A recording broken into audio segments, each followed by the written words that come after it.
Yo, yo, yo, what is going on, my beautiful brothers and sisters, fellow radiators of love?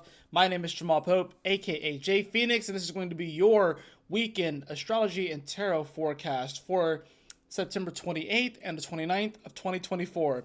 Thank you so much for joining me in this video. Trusting that you guys are having a wonderful week and a wonderful start to your weekend. Let's go ahead and hop into the cards and the transit, see what we got going on, see how you can be better prepared to navigate these celestial energies.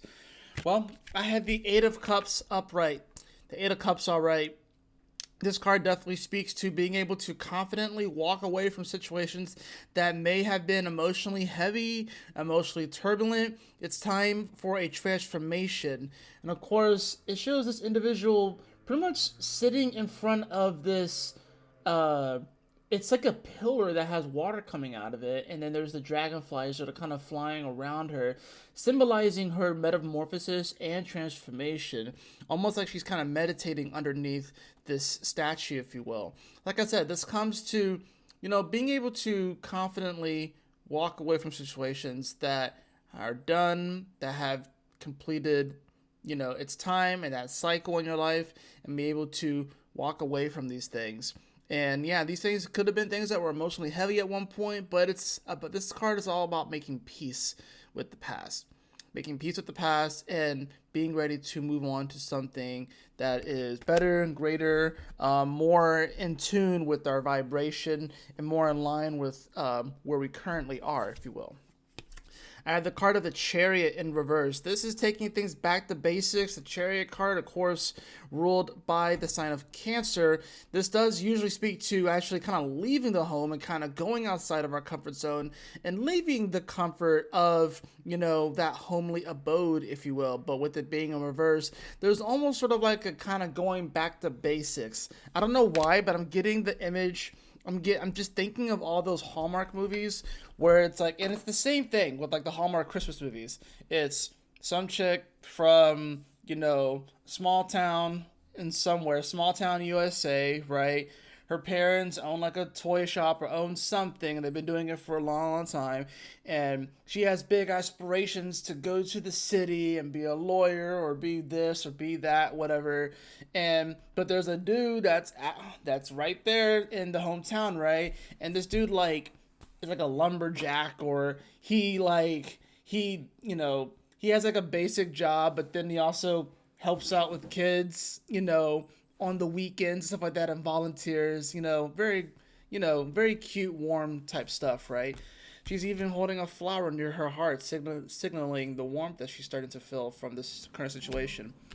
But this does, like I said, and then she goes to the big city. She has her fun. She ends up trying to date her boss or date someone who turns out to be a total tool. Then she goes back home and realizes that the answers that she wanted, the answers that she sought, were right there closer to home. And I don't know why that's what's coming up right now, but that's just what I'm channeling. We can realize today, it's like, you know what? Maybe I did go for that thing, or I went for that dream, or I went for something that seemed more enticing, that seemed more exciting, that, or maybe that we were told to believe is what we wanted. You want to go for this thing, you want to go for that thing, you want the big house, you want the nice car, you want all the money, you want all this, you want the big titles, you want all that. Maybe none of that stuff really matters, or matters less than what we might have initially thought it mattered, right? But it's all about getting back into the hard place, We do have that moon, of course, here that is going to be in Leo today, and it will come into Virgo on Sunday. But that moon in Leo is going to make some rather interesting aspects, So, of course, first that we have to look at is the trine over to Chiron, right? So Chiron, that wounded ego, especially, Chiron is the wounded healer, and it's in Aries, which is very much about the self, the persona, our ego. And there is this, interesting enough, a grand fire trine actually that activates between the moon. This is Icarus, sign for Icarus, and Chiron. This is a minor asteroid, which talks about flying too close to the sun, and sometimes we get too close and we get burned, and that's in Sag.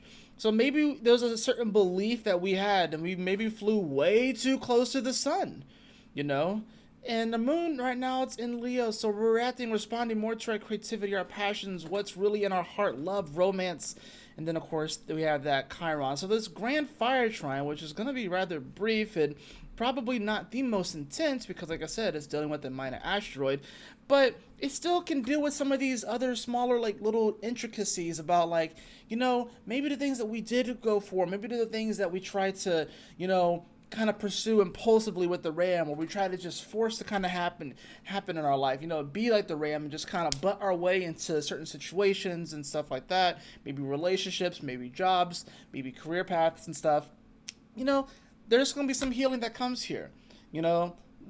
There are some L's that have been taken in this realm. There have been some fears surrounding all this. There have been some wounding that has happened around here. This gives us an opportunity. It's like, you know what? If you flew too close to the sun and your wax wings melted and you fell into the ocean, and this is going to be done more so with our beliefs because this is Sagittarius, right?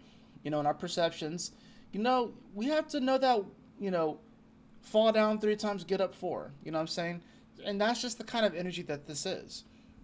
This will give us a beautiful opportunity to have some great healing here. Remember, Chiron is a healer. He's a teacher as well, right? So it's about trusting in our heart, believing that we can still get up even when we failed.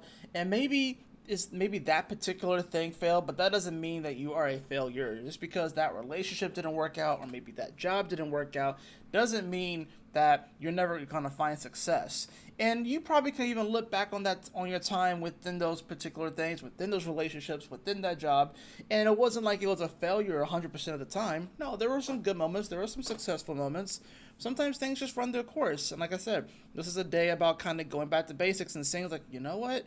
Maybe that thing that I was running away from, maybe that thing that I thought I had to get away from and outgrow, maybe that's actually the key here, right? Now, we're going to see this moon continue to travel throughout the day, and it's going to make a square over to Uranus, too. So, this is happening right before the Yod. So, that square over to Uranus, right? Uranus, of course, in Taurus, here back at 26 degrees. Conjunct Algol, mind you.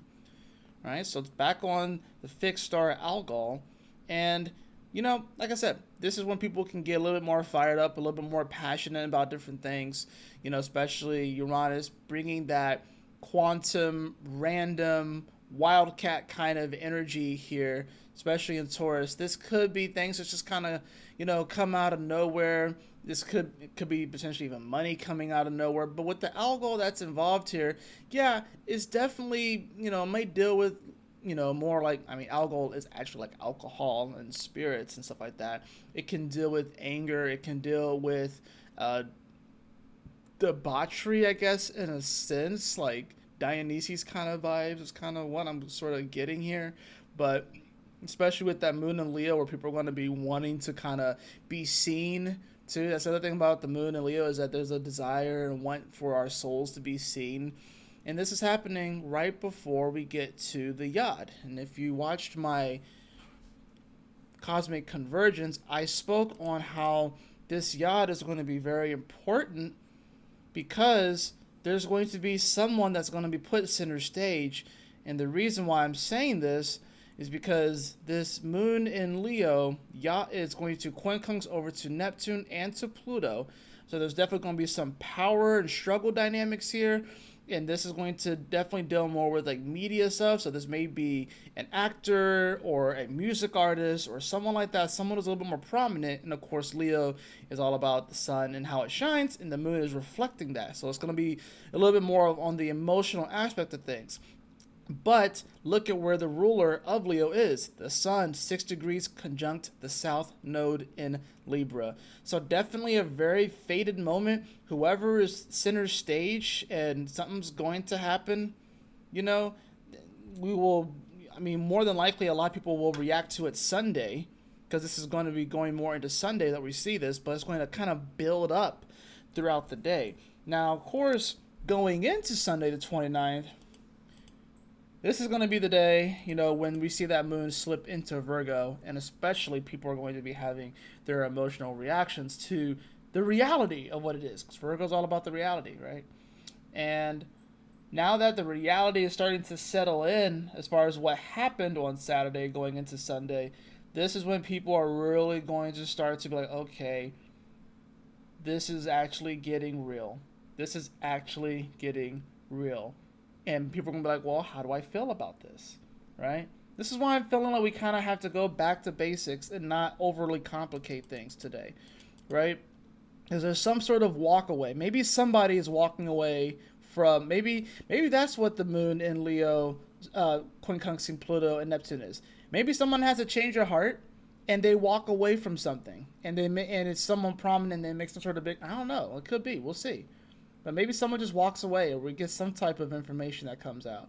But that moon in Leo, definitely going to humble us, definitely going to kind of bring a little bit of the last 30-day energy back when the sun was there, when Mercury was there too.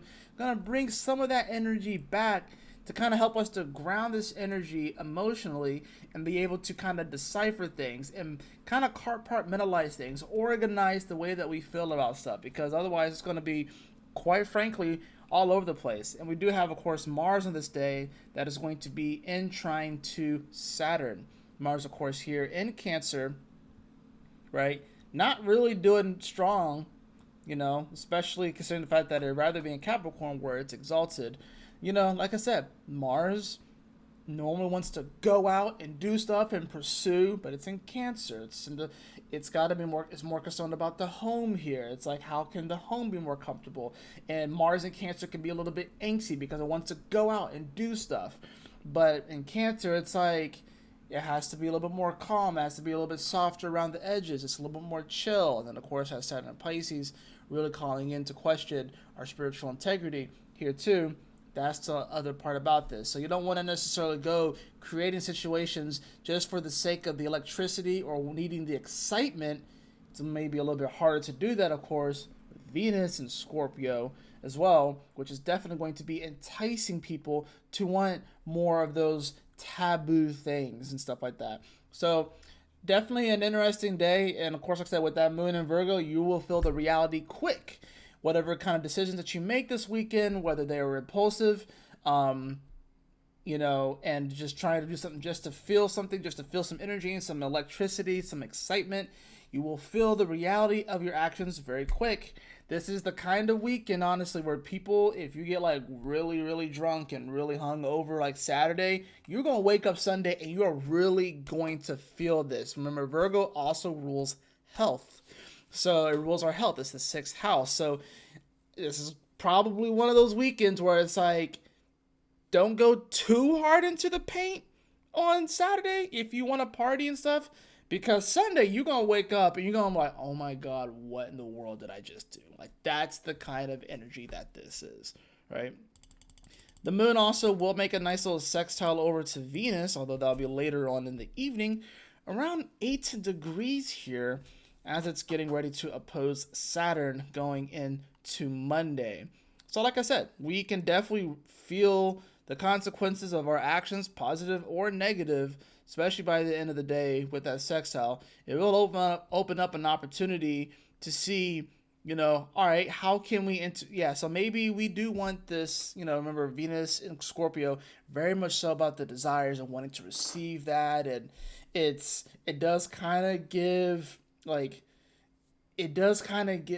dominatrix vibes, because that would be more like Mars and Scorpio, but Venus is Scorpio, especially since you're dealing with the relationships, and it's a planet of love, and it's a planet of beauty, and Scorpio, so it's a little bit darker, so it's more like, this is definitely kind of, maybe even giving like kind of bondage vibes, whatever like that. So maybe, that's the other part about this. People can kind of take this in a little bit more of a sadistic route where they don't want to walk away from such certain situations because maybe they feel kind of bondaged. They kind of feel trapped by certain situations. There's almost sort of like their soul almost gets like a weird like kick out of it. Almost like, maybe there could be even an addiction to a situation or a person or a thing that we know is probably not good for us, but for some reason it has some sort of hold on us.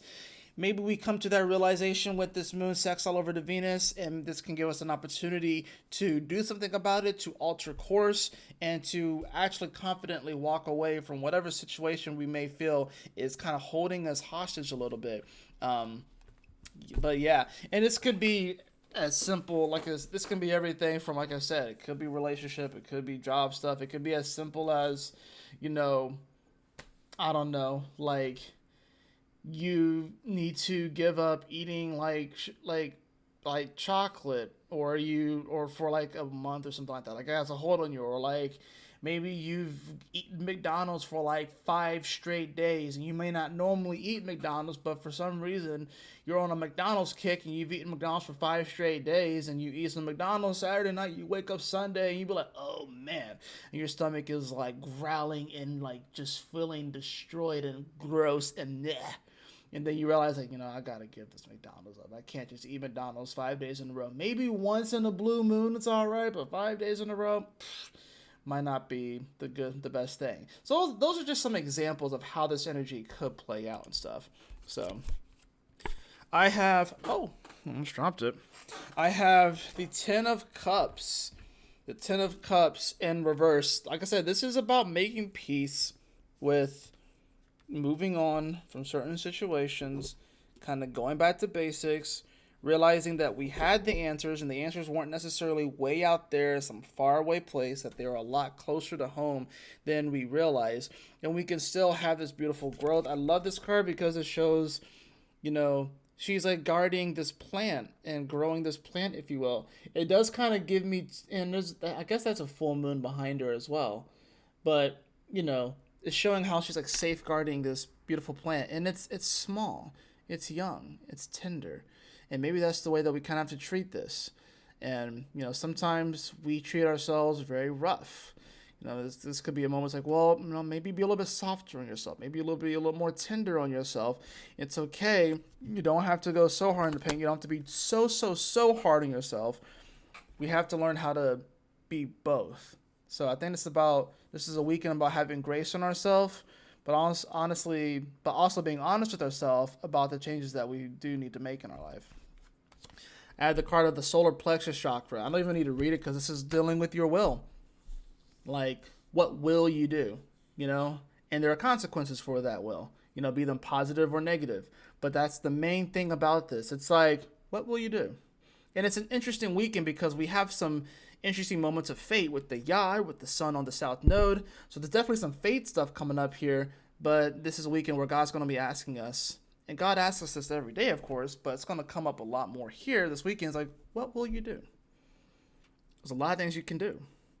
There's probably at least a couple of answers that are already coming to your mind, but the possibilities, truthfully, are endless.